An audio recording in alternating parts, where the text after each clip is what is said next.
Então vamos tratar do último tema, da disciplina de Técnicas e Procedimentos 2, que é o TGB, ou, no caso, radiografias pro trato gastrointestinal baixo.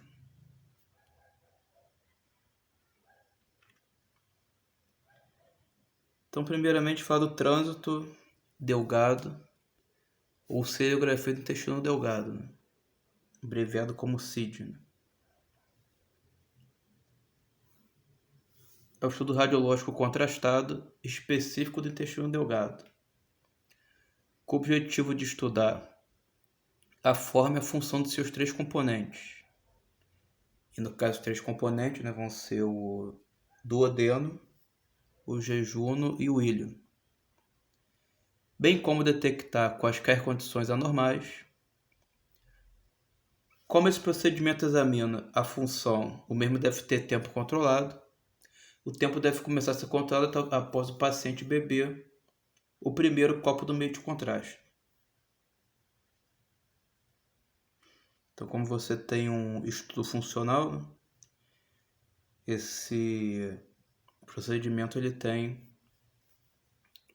um controle de tempo para poder verificar de forma efetiva o teste funcional do intestino delgado. Contraindicações: pacientes pré-cirúrgicos ou com suspeito de perfuração de víscera oca não deve receber sulfato de bário. Em seu lugar, deve ser usado um meio de contraste iodado hidrossolúvel. Então, isso aí é uma coisa que vale para os procedimentos que utilizam contraste baritado em geral. Eles vão ter como principal contraindicação a perfuração de víscera. Então, quando você tem uma úlcera, uma víscera oca perfurada, ao ingerir o sulfato de bário, há o risco desse material cair na cavidade mediastinal, se for uma perfuração no esôfago, ou na cavidade peritoneal, se for uma perfuração no estômago, intestino delgado ou intestino grosso. E aí, nesse caso, como o bário ele não é absorvido pelo organismo, ele vai permanecer naquela cavidade e vai acabar com isso causando uma infecção naquele local. Então, por isso que quem tem perfuração de víscera não pode utilizar o bário. Também é contraindicado o uso do bário via oral em pacientes com possível obstrução do intestino grosso. Isso aí porque se a pessoa tem uma obstrução do intestino grosso, ela vai ingerir o bário, mas quando chegar no ponto da obstrução, ele não vai mais avançar. E aí vai ocorrer o mesmo problema da não absorção do bário pelo organismo. A única forma de eliminação dele vai ser pela via intestinal e reto posteriormente, porque ele não é absorvido pelo organismo, ele tem que ser eliminado por essa via digestória. Então, se ele não puder passar, ele vai acabar permanecendo no intestino grosso e vai piorar o quadro de obstrução desse paciente, vai complicar ainda mais. E a obstrução pode ser excluída através de uma rotina de abdômen agudo ou de um enema opaco. Então, o abdômen agudo é um procedimento radiográfico do abdômen, que é sem contraste, mas que tem essa característica de demonstrar nível hidroaéreo na região abdominal por conta da radiografia de abdômen em posição ortostática. Então, isso pode ajudar a verificar uma possível obstrução ou não. E pelo enema opaco, você vai ter como verificar porque é um exame contrastado também, do intestino grosso, só que nesse caso o contraste ele é injetado por via retrógrada, pelo reto. Então ele vai ser injetado pelo reto. Se ele preenche o intestino grosso como um todo, é porque não tem essa obstrução. E se ele chegar em um ponto de obstrução onde ele não possa passar mais, nesse caso não vai ter problema, porque como o contraste foi injetado por via retrógrada, ele vai eliminar normalmente, ele só não vai preencher o intestino a partir do ponto da obstrução. Mas como o contraste já está sendo introduzido por via retrógrada, ele vai chegar no ponto da obstrução e vai voltar e vai ser eliminado. Ele não vai ficar retido no intestino do paciente.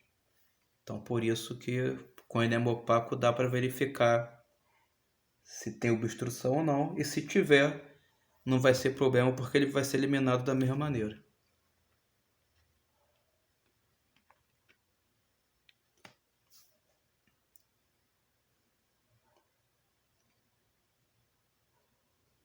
Preparo do paciente. O preparo do paciente ele vai ser o mesmo preparo para CID, né, para seriografia esôfago, estômago, duodeno, que a gente viu lá nos procedimentos por trato gastrointestinal alto. E qual é o principal objetivo desse preparo, né? O principal objetivo vai ser deixar o intestino do paciente o menos preenchido possível por fezes e gases, porque essas estruturas tendem a causar contraste negativo, né? Então vão escurecer a imagem. Isso vai causar algum artefato que atrapalha a visualização da estrutura contrastada. Então, o ideal é que o intestino seja preenchido pelo baro e para isso é necessário que ele esteja vazio. Então, o paciente vai ter o uso de laxativo, vai ter uma dieta pobre em resíduo, né? Vai comer pouco conteúdo sólido. Ele vai ter que ter um jejum prévio antes de começar o exame. Isso tudo para poder manter o intestino mais limpo possível na hora do procedimento.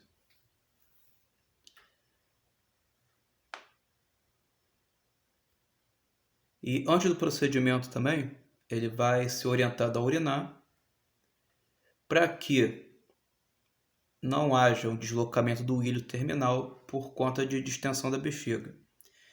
Então, o que ocorre, né? A bexiga urinária ela é um órgão que tem uma capacidade elástica. Assim como acontece com o estômago também, né? A bexiga urinária ela consegue se expandir para armazenar mais conteúdo. Então, se o paciente estiver com a bexiga cheia de urina na hora do exame, há o risco de uma distensão da bexiga excessiva, né? Acabar deslocando a porção terminal do ilho e tem uma mudança da posição dessa estrutura em relação à anatomia natural, né?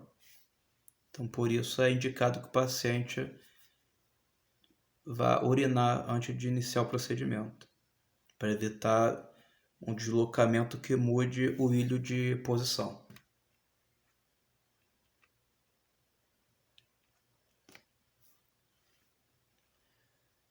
Procedimento geral. Radiografia panorâmica simples do abdômen, em PA ou em AP, para observação. E nesse caso aqui, é uma radiografia ainda antes da ingestão do contraste. Então, uma radiografia para regular parâmetros. Ver se o regime radiográfico está adequado de KVMS, ver se o posicionamento está adequado, está incluindo a estrutura como um todo, né? Então ela vai servir como um parâmetro de base para as radiografias seguintes. Ingestão de 2 copos de 480 ml de bário, anotando o horário em que isso ocorre. Radiografia em PA do abdômen, com 15 a 30 minutos, centrada por intestino delgado proximal. Então, uma radiografia que vai estar mais focada na região superior do abdômen. Radiografias em PA do abdômen, intervalo de meia hora, centrada na crista ilíaca, até que o bário alcance o intestino grosso. Então, isso tende a levar por volta de 2 horas. Se o paciente tiver um ritmo de digestão normal. No caso da sentada na crista ilíaca, ela vai estar mais na região média inferior do abdômen. Radiografia em PA do abdômen, intervalo de 1 hora, se for necessário mais tempo. Fluoroscopia ou radiografia em PA com compressão para visualização da válvula iliocecal.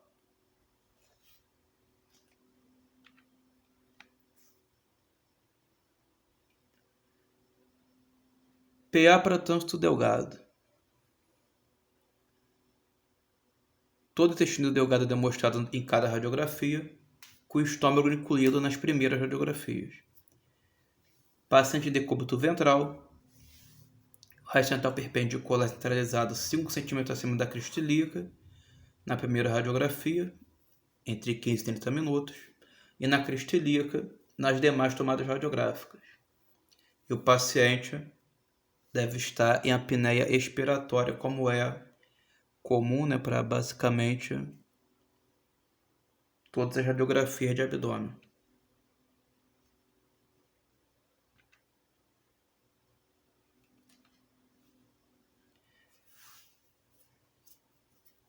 Então aqui a gente tem o posicionamento em PA do abdômen com o raio central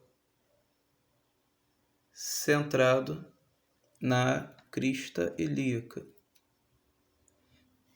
2 polegadas ou 5 centímetros acima dela.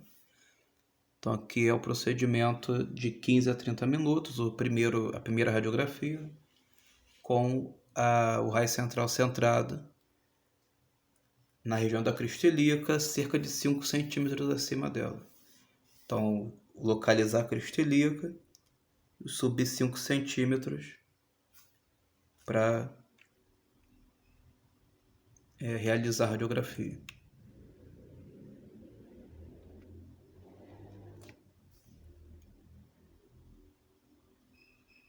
Depois disso, a radiografia em PA a cada hora, né, centrada na própria crista ilíaca. Então agora não mais 5 centímetros acima, mas sim na própria crista ilíaca.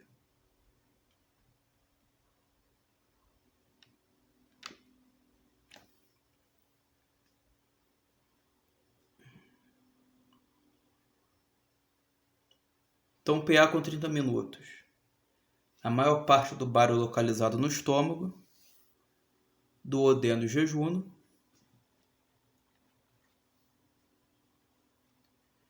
PA com 1 hora, maior parte do bário localizado no jejuno.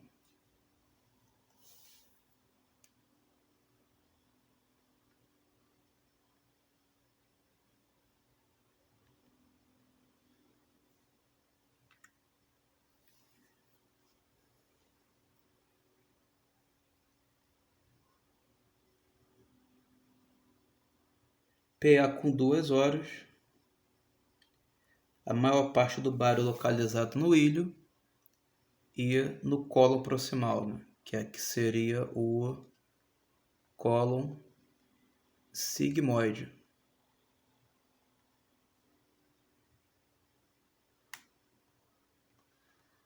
Então o que acontece? Se a gente pegar e observar,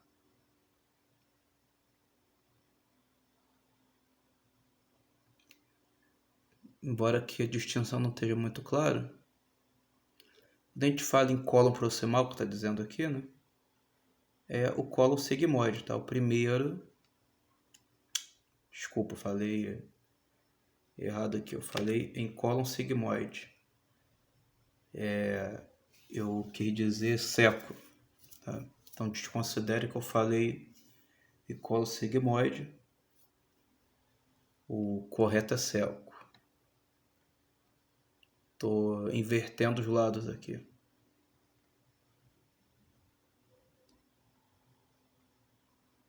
Então, certo é seco.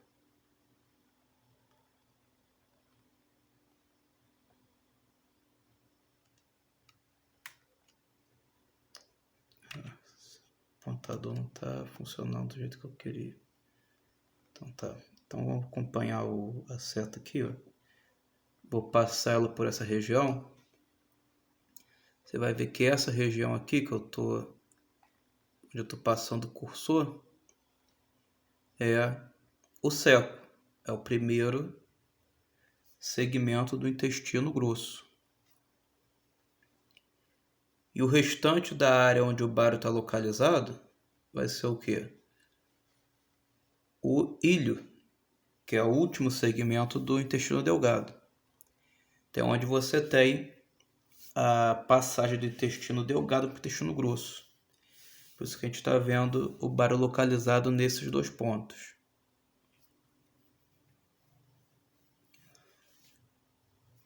A transição do intestino delgado para o intestino grosso vai se dar num ponto que a gente conhece como válvula ileocecal. É onde o conteúdo do intestino delgado, do ilho, né, vai ser despejado no intestino grosso, no seco. Então a gente consegue ver aqui, ó, o seco e a porção final do ilho.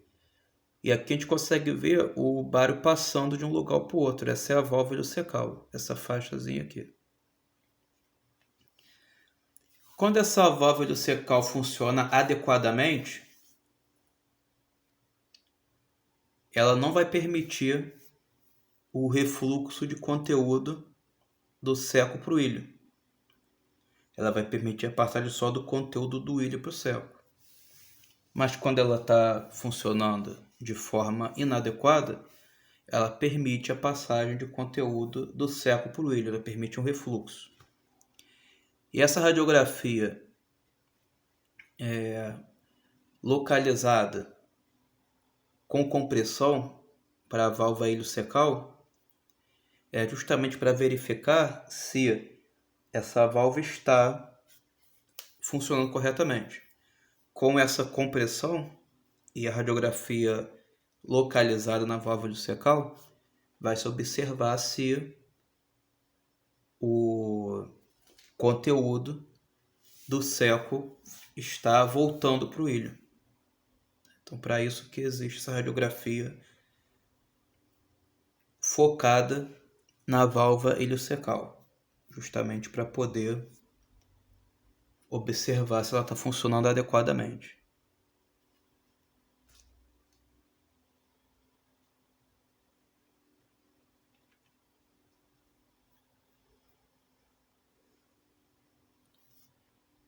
Então agora a gente começa a falar das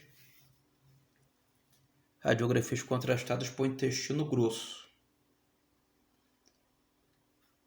Estou falando do clistério opaco e enema baritado. A gente pode chamar pelos dois nomes desse procedimento. Clistério opaco, enema baritado. Pode ouvir falar em enema opaco também. Tudo a mesma coisa.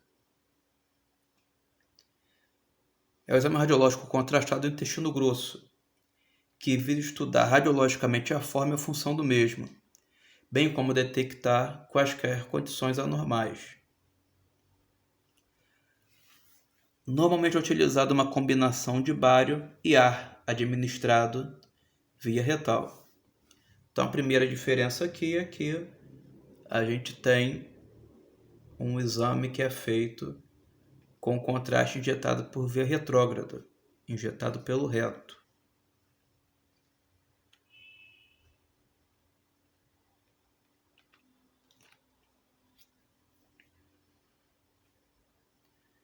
Então aqui a gente tem uma breve visão do intestino grosso, né?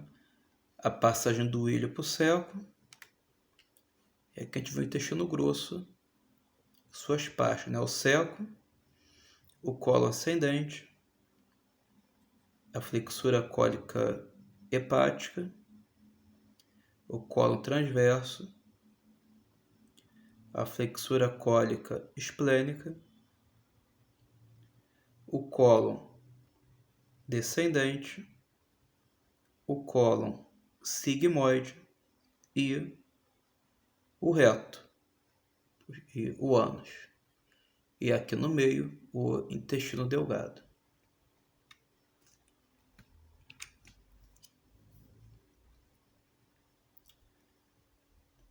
Distribuição do bário e do ar no intestino grosso.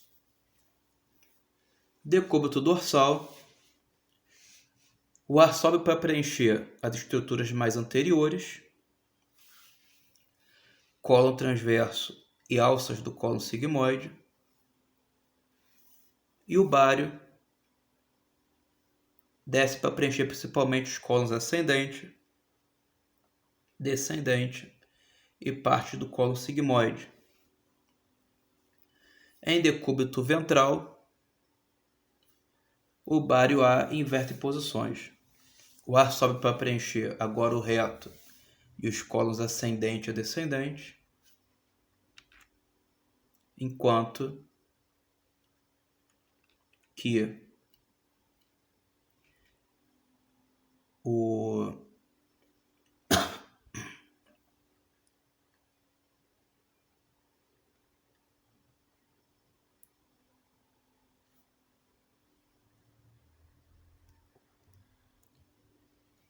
o bário vai preencher principalmente o cólon transverso e alças do cólon sigmoide.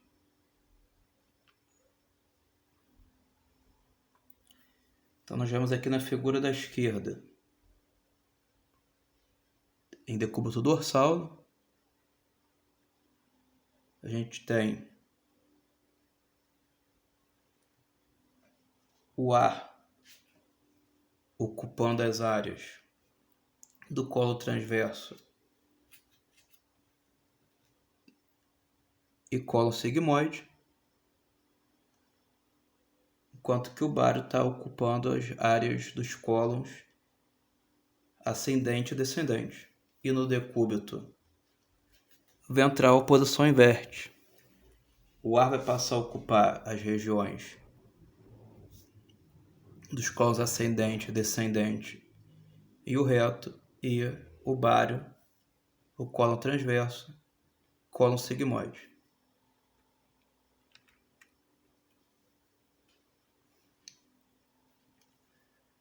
Contraindicações. Não deve receber o sulfato de bário paciente com possível perfuração de víscera oca, pré-cirúrgicos e combustão do intestino grosso. O meio de contraste hidrossolúvel pode ser usado para essas condições. Então, são aquelas contraindicações que sempre são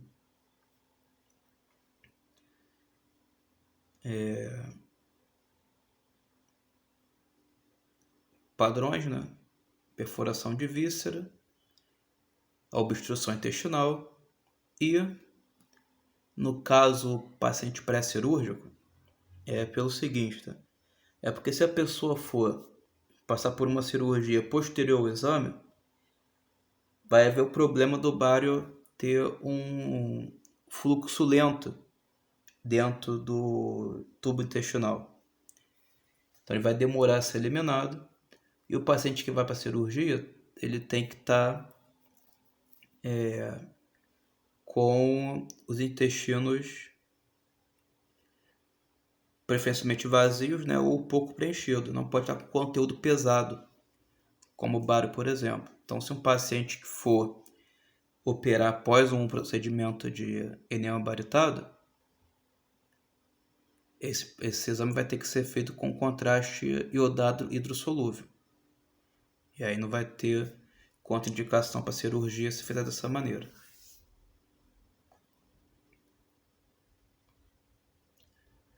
Pacientes submeteram a uma sigmoidoscopia ou colonoscopia com biópsia de cólon também são contraindicados.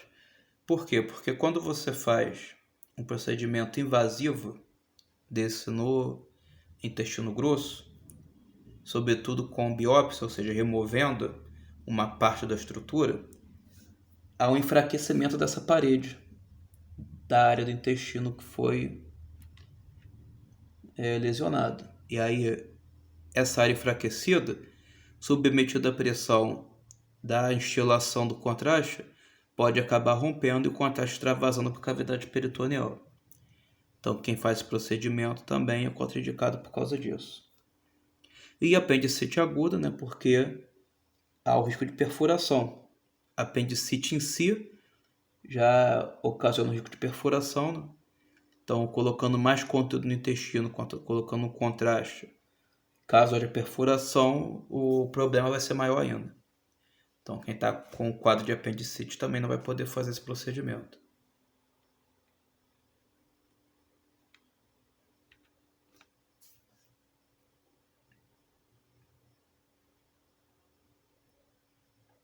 Preparo do paciente.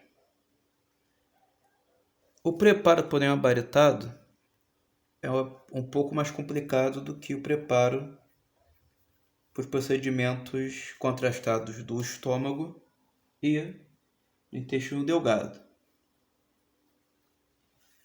O objetivo final é a limpeza completa do intestino grosso, porque qualquer material fecal retido pode cobrir a anatomia normal ou fornecer falsa informação diagnóstica. No dia anterior ao exame, o paciente deve tomar laxativos, ingerir refeições leves, sem resíduos, e beber bastante líquido. No dia do exame, jejum de alimentos sólidos, beber apenas líquidos, e evitar bebidas com gás, né? Que o gás também vai causar artefato na imagem.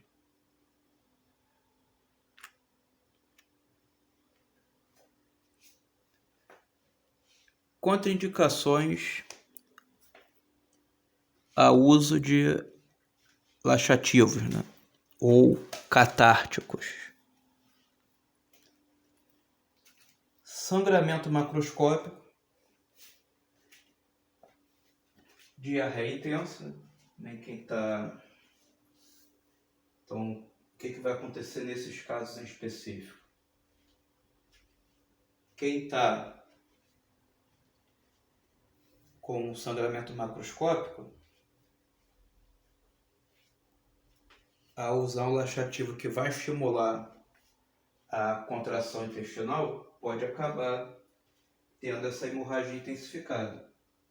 Então, por isso, não vai ser recomendado que se faça o uso de laxativo nesse caso.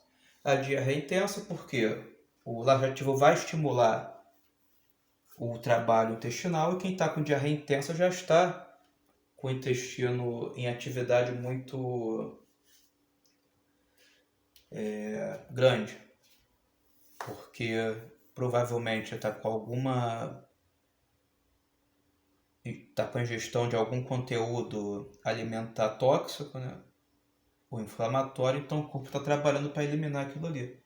Então a pessoa que já está perdendo muito líquido e sais minerais, então tomar laxativo vai incentivar ainda mais esse processo, pode levar a pessoa a uma desidratação. A obstrução, né? Porque se a pessoa está com obstrução intestinal, não adianta colocar o intestino para poder trabalhar mais intensamente, porque o conteúdo não está passando.